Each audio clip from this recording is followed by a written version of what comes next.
So tell us, how did you find yourself in the club then? After you're in college, you're trying to do the right thing, you're going through recovery now. So what led you into the club?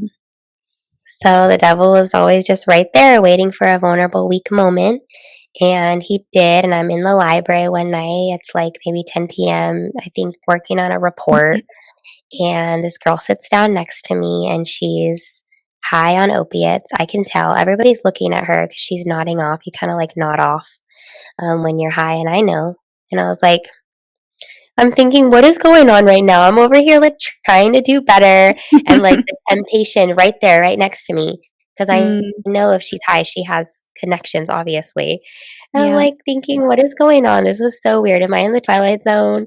I followed her into the bathroom because a part of me is like, I need to help get her home. Like she's incoherent. She needs help. And I managed to help her like get to a computer because her phone was dead, type in like her Facebook password and get on the phone and get someone to pick her up. And I got her number too. And I'm thinking, okay, maybe I could start taking her to meetings with me. Maybe I could help her. But then, Mm, like, my flesh and the devil's like, oh, well, maybe you can kind of get to know her and, you yes. know, do The other things. classic angel and devil. You got 2 voices going on. Which one are you gonna listen to? Yeah, so that was exactly what happened, and then I friended her on Facebook, and I thought it was really interesting. I looked at her job description, and it said that she worked, like, as a dancer at a local strip club. She was super open because she also, like, wrote for a sex column at our newspaper, and it was just she was very out there, like, with her Yep, sexuality and very open about that, and I was just very curious, why is she yep, so out there? And she dances at a strip club, um, and I think I'd always wondered, what is it like in a strip club?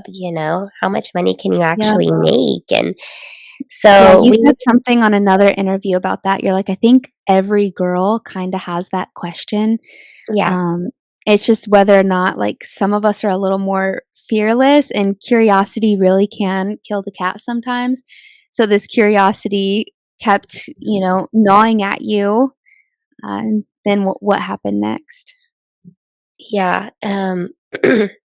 Sometimes I hear that like around me. I would hear that in class, like, I'm just gonna be a stripper and make all this money, forget college.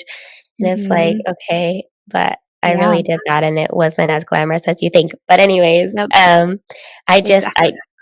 I told her, "Can I just come with you one night and see how it is?" And she's like, "Yeah, come on." And okay, I went with her one night and it was like this little hole in the wall, dingy, really dark strip club, smoky. It was a bar slash strip club.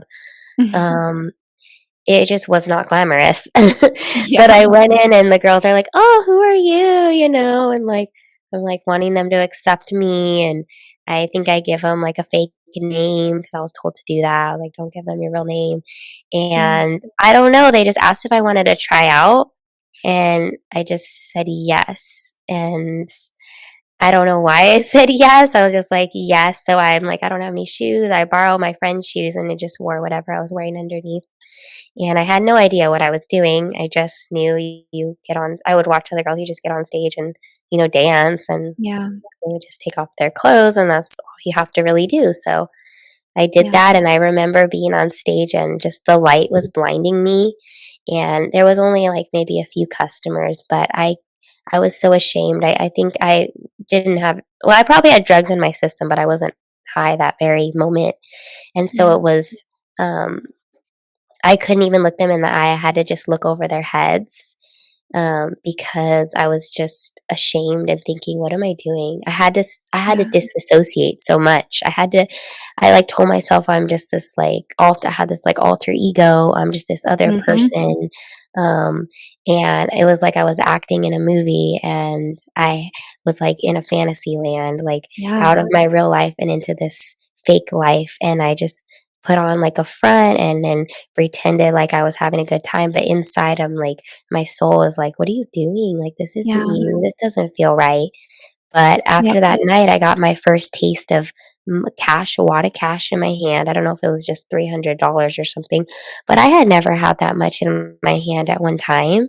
And me, her having drugs, and she got me connected to a dealer who sold heroin.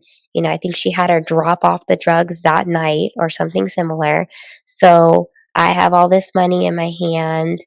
Heroin's right there. I could spend Yep. it and then I could make more the next day. Like it just was like hand in glove. Yeah, All I'm my really addictions reflecting too, like how quick the devil moves. Like yeah, the moment he feels an in, he's gonna just like pull you in as quick as possible. And I think about, the peace of God's spirit and when God is telling you something and how you really have to be still. He says, "Be still and know that I am God." And when you pause and you listen for God's voice, um, he doesn't rush us, but it feels like with the devil and with the fast life, everything is like boom, boom, boom right now. Um, you don't even really have time to tune in to what God is saying to you. It's just one thing after the next, and now you're full on spiraling. yeah, all of a sudden I'm like working at a strip club, addicted to heroin again, and it's every weekend and every day, and I'm like, "How did I get here? I was doing so Yeah, well. I was sober. I was, finishing up a report in college. yeah, I didn't have any ties to this life, and now just this whole different dark world opened up to me, and those boundaries that I had for myself as a woman, I don't know where they went. It was like the line that I drew in the sand just became invisible. And it was like you said, like you give the devil an inch and he's like, I'm coming in. yep. Yeah, one little yes, and then next thing you know, you're saying bigger and bigger yeses. So did you stay in college now at this point, or what happened with that? Yeah, so all this was happening towards the last semester of my senior year. And Okay. so those last few weeks, I was just getting by the skin of my teeth. I'm like, I am gonna white knuckle this thing and then I'm gonna do whatever I want.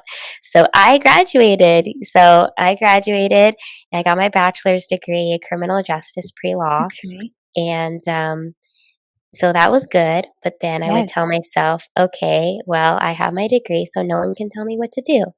I'm an Mm, adult, I'm independent, I'm making money. I kind of just developed this pride, this superiority. And, yep. if anyone had anything negative to say about me dancing, I would just be like, I'm doing good. It looks like I'm doing good on paper. And I actually had a really good internship at the time. I would have internships at law firms, internships for like, um, the county and things like that. And, by day, I was Wow. that nice, successful intern, college graduate, and at night, I was a heroin addict, working at a strip club.